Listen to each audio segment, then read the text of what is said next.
Hello, magandang gabi pong muli mga katribo. Kumusta po kayo? Ito na naman po, magkwentuhan tayo sandali. Gusto ko lang po kasing mag-react doon sa sinabi ni Senator Cynthia Villar about a couple of days ago doon sa Senate hearing tungkol sa importations na kung saan kanya pong pinapagalitan yung mga taga-DA. Nasabi po niya, bakit daw panay ang import natin? Bakit daw tayo naunahan ng Vietnam, ng Thailand, ng Indonesia? Bakit daw noong araw anya tayo ang sikat? Tayo ang nag-export, tayo yung sobra-sobra ang inaani, ini-export natin. Ngayon anya, tayo na nag-i-import at panay ang import natin. Bakit daw tayo nauunahan? Mga bobo daw ba tayo? Bakit? Mga bobo ba tayo? Sabi po niya. Now, eto po, parang nakakalimutan po yata ni Senator Villar na partly may kinalaman po siya kung bakit panay po ang import natin. Mula sa bigas, asukal, mga rekado, karne, isda, halos lahat ini-import natin. Samantalang, totoo naman po yung sinabi niya na what in the world na ang Pilipinas ay panayang import samantalang tayo ay isang agricultural country.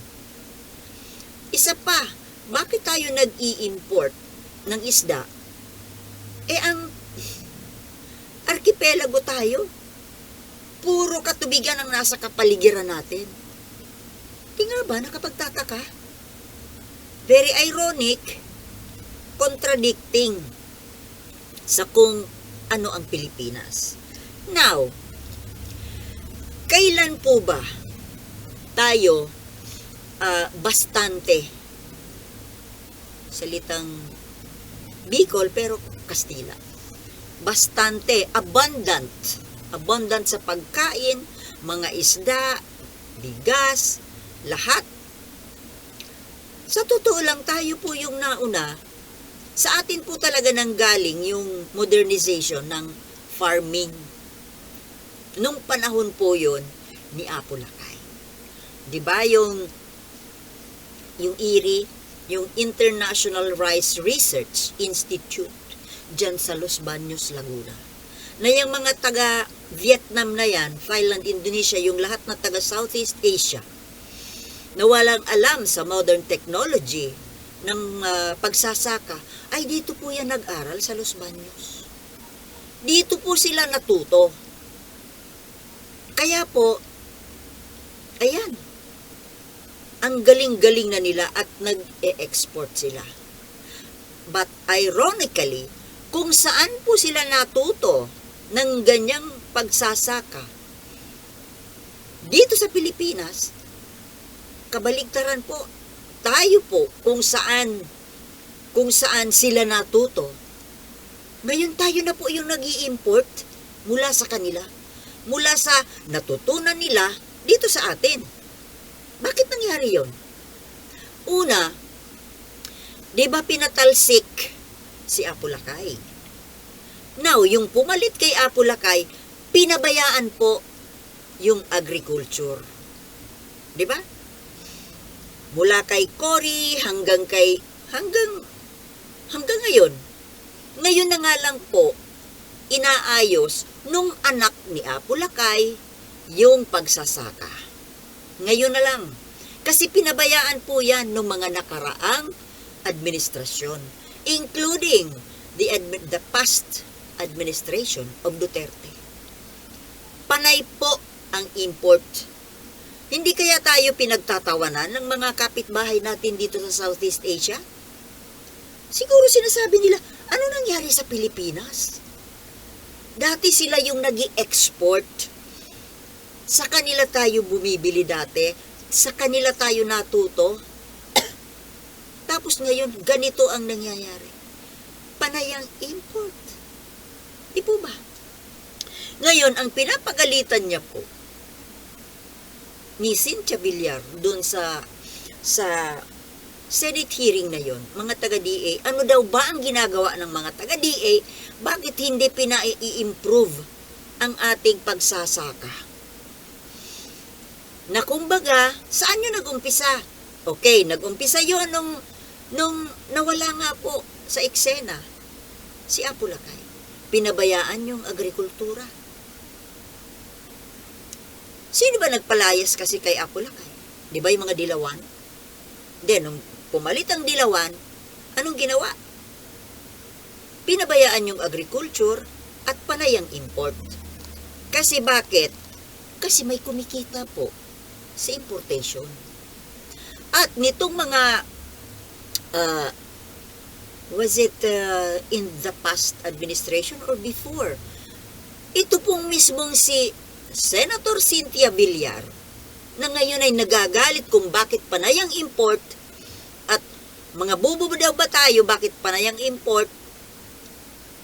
Teka, Madam Cynthia, baka nakakalimutan nyo, kayo po ang nag-author noong rice tarification law. Para ano? Para saan yung rice tarification law? Babaan yung taripa ng mga importers, mga traders na mga mayayaman na kapwa mo. O di ba? Tapos marami sa taga-gobyerno ang kumikita. Isa pang dahilan kung bakit tayo naghihirap pagdating sa pagkain, agricultural products, ay dahil po yung mga matatabang lupa, yung mga agricultural lands, ay pinaggagawang kinonvert into residential. Mga subdivisions na guilty po kayo doon. Isa kayo sa guilty. Ang dami-dami pong dati mga magagandang mga agricultural lands, ngayon ay makikita mo puro kabahayan. Kung hindi man kabahayan, subdivisions na puro kalsada at may mangilan-ngilan na mga kabahayan, hindi naman puno kasi puro investment. So, sino may kasalanan? Di ba ikaw? Isa ka sa may kasalanan yan. Mga lupain na pangsakahan, pinaggagawa ninyo na subdivision. Bakit ka nandyan sa Senado? Negosyante ka, hindi ka naman mambabatas hindi ka naman abogado. Pero bakit ka pumasok sa pagsesenador? Bakit ka senadora? At ang hinawakan mo na departamento, committee, Committee on Agriculture, Fisheries, at saka yung sa DENR. Bakit? Kasi nga, para hawak mo, pag may mga kunwari, naghihingi ng mga permits, kunwari, galit-galitan, di ba?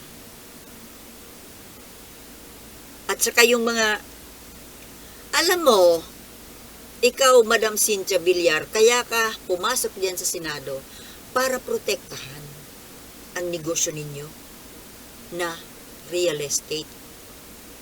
At hinawakan mo pa, Committee on Agriculture. Para nga naman, kapag may gusto kayong bilhin na kalupaan, sino ang kukontra? Ikaw may hawak Kaya, yung pag galit-galitan mo dyan Sino niloko mo, madam? Ikaw ang isang may kasalanan dyan. You are partly to blame. Dahil kayo mismo, pinakamalaki kayong real estate company ata sa buong Pilipinas. Buong Pilipinas pinagkukonvert ninyo sa subdivisions. Tapos, mawawalan tayo ng mga agricultural lands. Kaya tayo nag-i-import. Kaya yung mga galit-galitan nyo, madam, kaplastikan yan. You're a hypocrite. Di ba?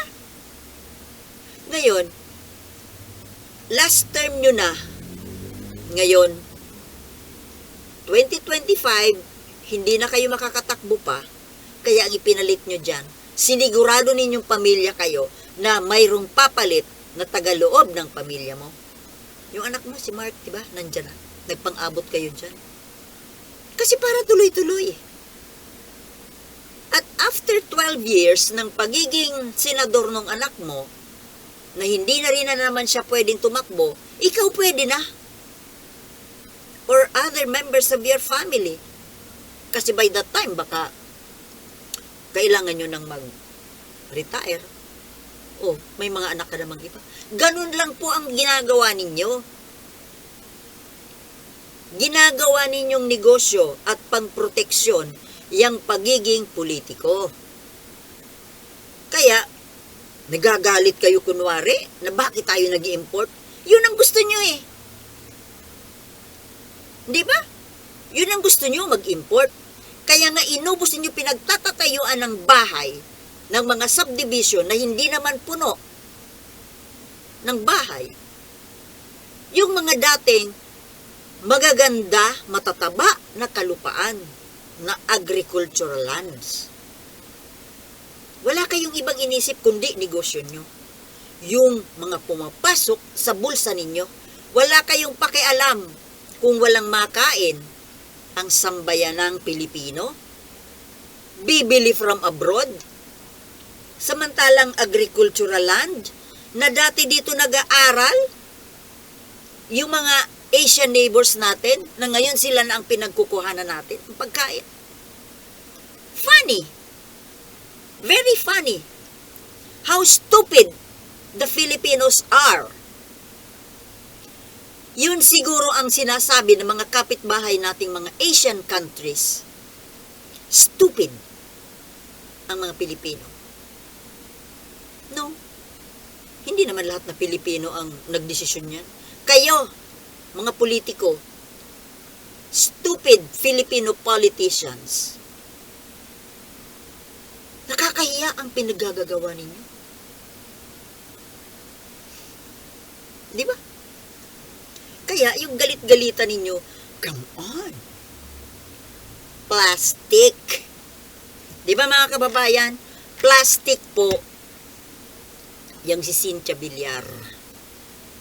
At yung pamilya niyan, pumasok sila sa politika, kunwari, gustong maglingkod sa bayan, maglingkod sa sariling bulsa.